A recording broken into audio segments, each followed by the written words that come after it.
ang pakiramdam ng kasintahan o ng girlfriend nitong si Gio na si Susan, dapat na raw silang mag-settle down at bumuo na nga ng kanilang pamilya. Pero itong si Gio, pakiramdam niya, hindi pa raw sila ready dahil parehas daw pala silang wala pang ipon. Dahil nga po sa kagustuhan ni Susan, feeling tuloy ni Gio, nape-pressure na raw talaga siya ngayon. Okay? Oo. O sige, kausapin natin mula sa Malabon, 28 years old. Gio, magandang tanghali sa'yo. Ay, Kuya Boy, good afternoon po. Good afternoon, Gio. Gano'n na ba kayo katagal na magjowa nitong si Susan? Bali, 11 months na po kami. Kuya Boy. Hindi po kami live-in. Okay, jowa-jowa pa lang. Hindi naman kaya itong si Susan, dahil 11 months, 11 months, wala pang, hindi pa kayo nag-anniversary, baka naman nagbibiro lang o naglalambing lang na, pakasal na tayo. At alam mo yon, minsan na expression yan at nasasabi ng mga taong in love na in love. Apo, Kuya Boy. Pero, seryoso na ba siya? kasi Kuya Boy, wala pa kasi kaming ipon. Stay po kasi, hindi po kasi yung may trabaho lang po kami to settle down po. Medyo mabigat pa yung pag-settle down. Yes po, Kuya Boy. Tsaka ayoko po kasing ma-turn down yung GF ko po na hindi pa po kasi ready. Bali, ang gusto ko po sana may ipon muna po kami. Bukod po doon sa trabaho po kami. Yes. Pero alam mo naman na marami mga aspeto ang kailangan ikaw ay ready na. 'Di ba? Hindi lang naman yung financial aspect ng relationship ninyo.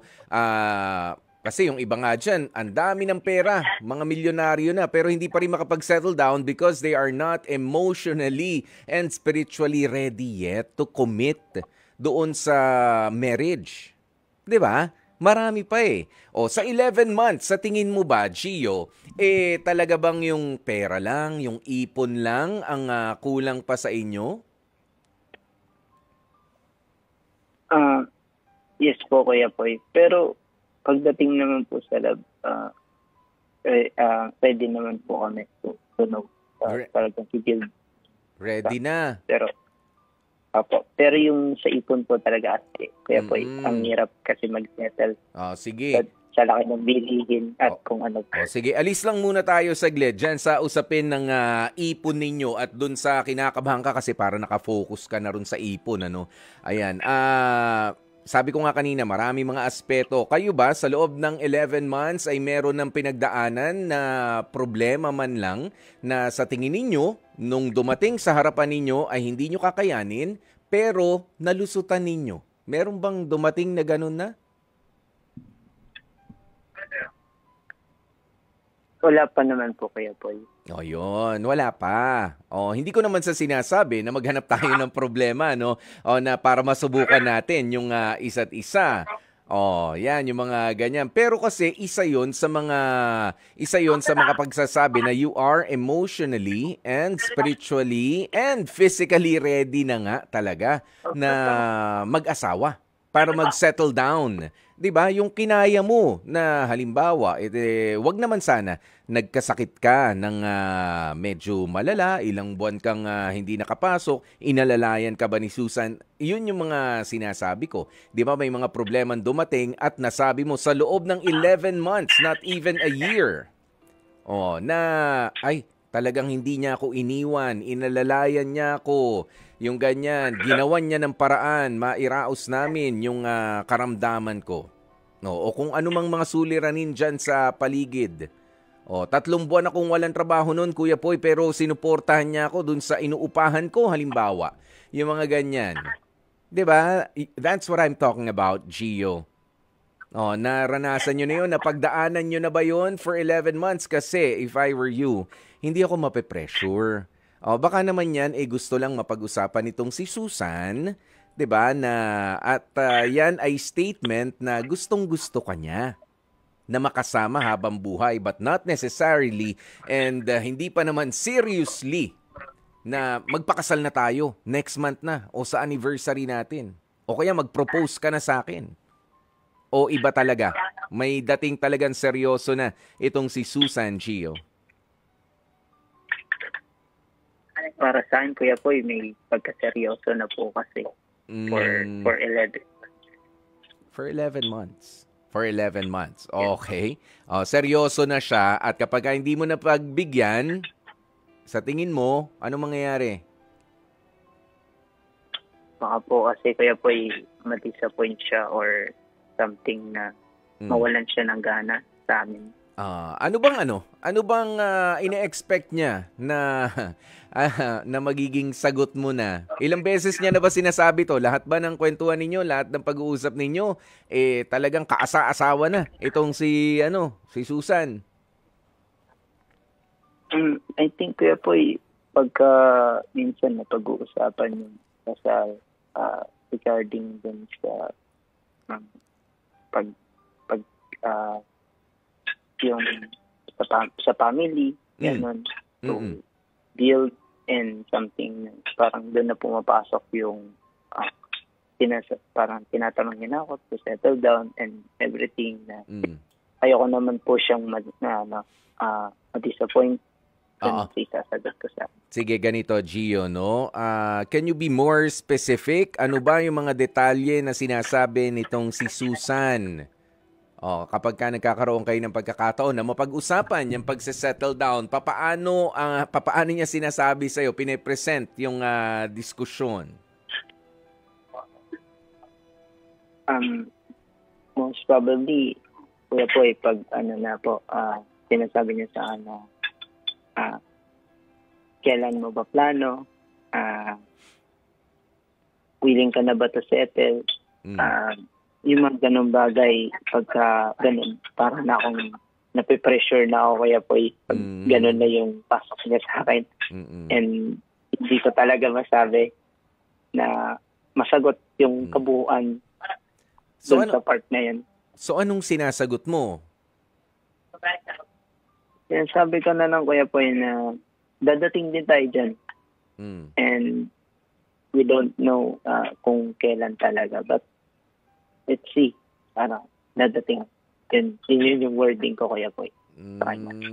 Okay. So darating pero syempre wala ka pang konkretong maisagot dahil wala ka pa namang konkretong ipon. Pero pera lang yung pinoproblema mo sa ngayon. Sa pagmamahal nga, sa acts of service, hindi naman kayo kinukulang sa isa't isa. Pero teka, bakit ba para mainit ng mag-settle down itong si Susan? Ano ba mga sinasabi niya sa'yo? Gusto niya ba na magkaanak na? O gusto niya na magsama kayong dalawa? Or gusto niya na makasal? Ilang taon na ba si Susan? Nasa 27 na po si Susan. 27. Marrying age na rin naman yan, ano? Kumbaga, kaya nga tinatanong kita, ano raw ba ang gusto niya? Kaya gusto niya na mag-settle down. Mag-aanak na, bubuo na ng pamilya, or magsama na kayong dalawa? Ano doon? Yung magsama na po kami dalawa, Kuya Poy. Not necessarily mag-aanak na agad. Yes po, Kuya Poy. At willing na siyang isuko yung apelyido niya, yung apelyido mo na ang gagamitin niya. Opo, Kuya Poy. Tama po. Okay. Nga lang, pinapaalala ko sa iyo wala pa kayong 1 taon. Sayang naman yung mga matututunan nyo pa habang magkasama kayo. Pero sige, putulin muna natin dyan ang pag-uusap natin. Pakinggan natin ang reaksyon naman nitong si Brian na kasing idaran nyo lamang din, 27 years old mula sa Quezon City. Ano kaya masasabi nitong si Brian sa narinig niyang problema mo kay Susan, nakaasa-asawa na? Tanungin na nga rin natin si Brian, may asawa na kaya ito? Okay, Brian, magandang tanghali sa'yo. Magandang tanghali, Kuya Poy. Kuya Poy, na-pressure naman ako sa sinabi mo, marrying age pa lang 27. My goodness. Kaya nga, ikaw Brian, tatanungin nga kita, may asawa ka na ba? I am married to my work. To my work. Okay. O, sige, hindi pa ha. O, yan, hindi pa. O, single pa rin itong si Brian. Pero Brian, ano sa tingin mo ang dapat na, kasi sabi ko nga kay Gio kanina, hindi ka dapat ma-pressure kasi nag-iipon ka pa eh. 11 months pa lang kayo together. Hindi naman sa inaano natin yung buwan ng pagsasama, no? Pero sayang naman, bakit parang minamadali na ni girlfriend? Or sabi ko nga, baka hindi naman seryoso si girlfriend. It's just that it's her expression na gustong-gusto ka niya makasama, kinakantsawan ka lang, nagpapaka-sweet lang siya at ganun ang paghirit niya. 'Di ba? Okay, ano masasabi mo dyan, Brian? Tama ka naman dyan, Kuya Poy. At yung sa akin naman, kung talagang sila ang para sa isa't isa, parang mas mainam siguro na tingnan din yung long term. Kasi syempre, hindi naman tayo mabubuhay sa kilig, di ba? Totoo yan. Oo. Di ba? Sabi nga doon sa kanta, we've got bills to pay. So, alam mo ako, Brian, pagka kinikilig ako, naiihi ko na, wala na eh. Tapos na rin yung kilig eh. Diba? Oo. So, pwede na itaan sa kilig ang lahat. No? Di siguro mayaman na tayong lahat. Pero, diba? Diba? Pero, syempre, natutuwa naman ako sa ating kapatid na kasama ngayon na iniisip niya rin yun. Sabihin practical siya. No? At ayaw niyang madihado rin naman in the future. So, doon ako natutuwa na kino-consider niya yung mga ganong factor. Kasi ganun talaga, no? Siguro pag kinikilig, we have the tendency na makalimutan, makaligtaan na may mga ganito palang aspekto na dapat ding pagtuunan ng pansin. Kasi hindi biro talaga na mag-settle down, na bumuo ng pamilya o kaya magkaroon ng kinakasama o ng sasamahan habang buhay. Yes. So, ito yung mga day-to-day realities na dapat natin harapin. Siguro sa mga oras. Sa ngayon, in the present time, dapat siguro talagang open communication. Lalo na kung doon naman talaga papunta, dapat open tayo sa communication na ito yung kaya natin for now, ito yung gusto natin ma-achieve in the future, pero kailangan ng guarantee na pinagtatrabahuhan naman natin yan. Di ba? Hindi naman tayo tamad. Yes. Oo. At yun pa nga, wala nga silang ipon. Oo. Kaya, di ba, ang hirap nun, di ba? Mahirap yung magkasama na sila, tapos doon pa lang iisipin na saan tayo kukuha ng kikitain. Hello, mahal ang bilihin ngayon. Oo. Diba? Yun nga may mga... Siguro sa pagmamahal natin. Ikaw ba, Brian? Sabi mo nga, you are married to your work. Pero sumasapat ba ang nakukuha mo sa trabaho mo para makuha ang lahat ng mga kailangan mo? Kasabay na yung mga gusto mo? Di ba minsan kinakapos pa? Oo, as a joke lang. Thank you for that wonderful question. Diba, as a breadwinner, imagine kung hindi lang ikaw ang pinagkagagastusan ng iyong sweldo, it's a challenge, diba? Yes. So, kailangan maging wais. So paano pa kung ikaw mismo bubuo ng sarili mong pamilya?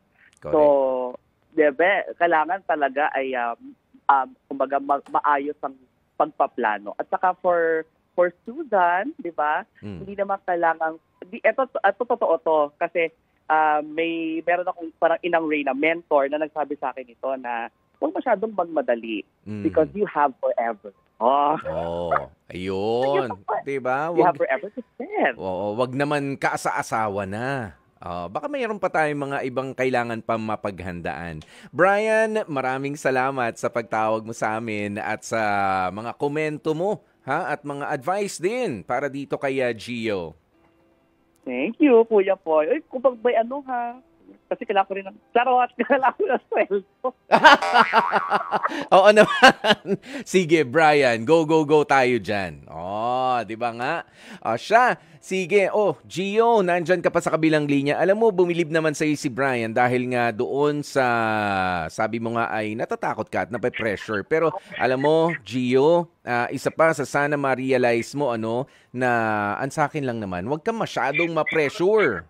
Okay? Huwag ka masyadong ma-pressure, kundi gamitin mo O yung pagkakataong ito, yung panahon nito, yung panahon na yan, niyayaya ka, kinakantsawan ka ni girlfriend mo para makapag-ipon na rin. Ikaw ba, Gio, ay nag-uumpisa na rin na mag-ipon? Yes po, Kuya Poy. Nakakamagkano ka na ba? Confidential, Kuya Poy. Wow! Confidential, ibig sabihin malaki na. Pero maganda yan. Naman po, Kuya Poy. Pero ang ibig sabihin dito, alam mo yon yung bukod sa nape-pressure ka, pero kapag ka meron kang sinimulan, di ba meron kang pinaglalagyan ng sweldo mo? Tama? Magiging financial advisor pa ako nito eh. Ayan, meron kang pinaglalagyan ng sweldo mo, pwede ka magbukas ng account na doon yung ipon mo. Yung para sa sarili mo. Tapos meron din yung pwede ka rin magbukas ng isa pa para doon naman sa emergency funds mo. Di ba? Nasubukan mo na ba yon? Kasi kapag alam mo, pagka magkakasama yan sa isang account, nasubukan ko na to eh. Pagka magkakasama sa isang account, yung iniipon mo para sa pagpapaaral ng anak mo, para sa gastusin sa bahay mo, kasama sa isang account, tapos kumuha ka pa halimbawa ng sasakyan na babayaran, di ba? Wala eh. Tuloy-tuloy. Pero kapag ka nandyan, medyo inihiwa-hiwalay mo yung account na yan. Not necessarily magkakaroon kayo ng, anong tawag mo rito, joint account. Medyo hindi advisable yan eh sa mga gusto na mag-asawa. Mag-ipon kayo ng sarili-sarili ninyo. Tsaka nyo pagsamahin ng kwarta ninyo kapag ka nagkapirmahan na sa marriage contract. Ganon. Gio? Kasi yung iba nakapag-ipon na para daw sa kasal nila. Ang problema nung nakakita ng pera dun saan nagkaroon ng interes. Yung isa. Nakuha pa yung pera na inipon nilang dalawa, itinakbo. 'Di ba napakapangit nung ganung mga eksena? Kaya mag-ipon ka ng para sa sarili mo, ano't ano man mangyari, o para sa kasal mo, o yan yun. Kung sino mo mapakasalan mo, o para sa kanya yun. 'Di ba? Para sa mga gastusin yun. Ganoon. Basta meron ka ng sinisimulan, Gio.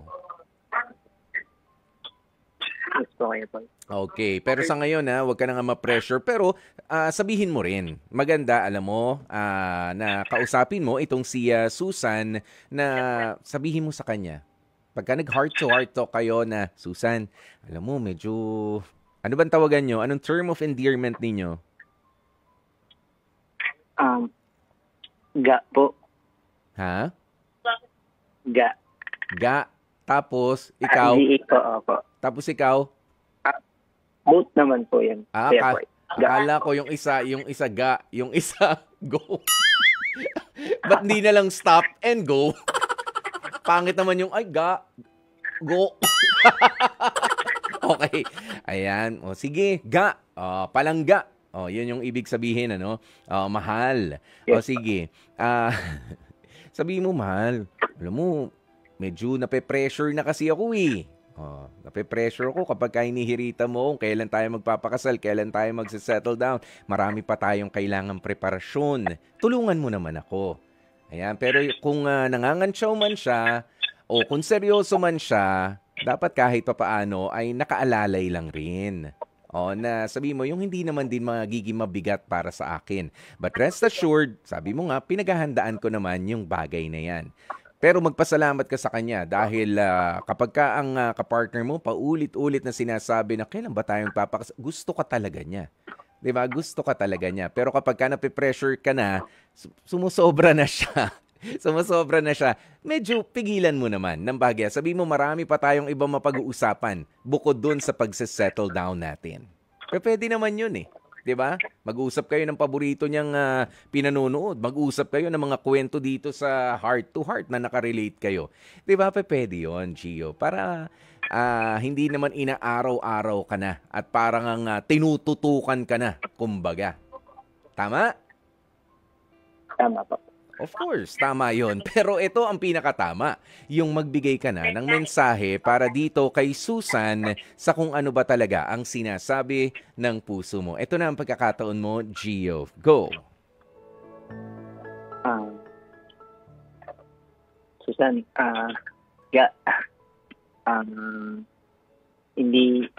hindi man ako makapag-commit kagad dun to settle everything dun sa gusto mo. Pero hayaan mo, lahat naman ng bagay, ah, lahat naman ng bagay na pag-iipunan. Napaka-thankful ko kay Lord kasi nakilala kita for 11 months. Nandito tayo, stay pa din. Pero, ayan mo, para maibigay ko lang sa iyo the best na relationship, family planning, and etc. sa relationship natin. Hanggang sa magpakasal tayo, lumago tayo. Yan. Ayan mo. God, it's all about God's plan. Ayun lang. Kung narinig mo, I love you so much. At feeling ko, mas maganda na sabihin mo rin sa kanya ng personal yan. Gio, ramdam ko na hindi mo pa nasabi sa kanya ng personal yung mga binanggit mong yan. Tama? Yes po, kaya po. Hindi pa? O, sige. O, iparinig mo sa kanya. Pwede mo naman itong i-view eh. 'Di ba? Pakita mo kay Susan at sabihin mo rin sa kanya na nakatingin sa mga mata niya kung gaano mo siya kamahal. Ayan. At kung gaano ka rin naman kaseryoso. Pero, nape-pressure ka na nga. Medyo hinay-hinay lang. Slow down a bit at i-enjoy lamang natin ang journey to forever. After all, hindi naman importante kung gaano kaganda ang kasal lamang. Ang importante ay maganda ang inyong pagsasama. Okay?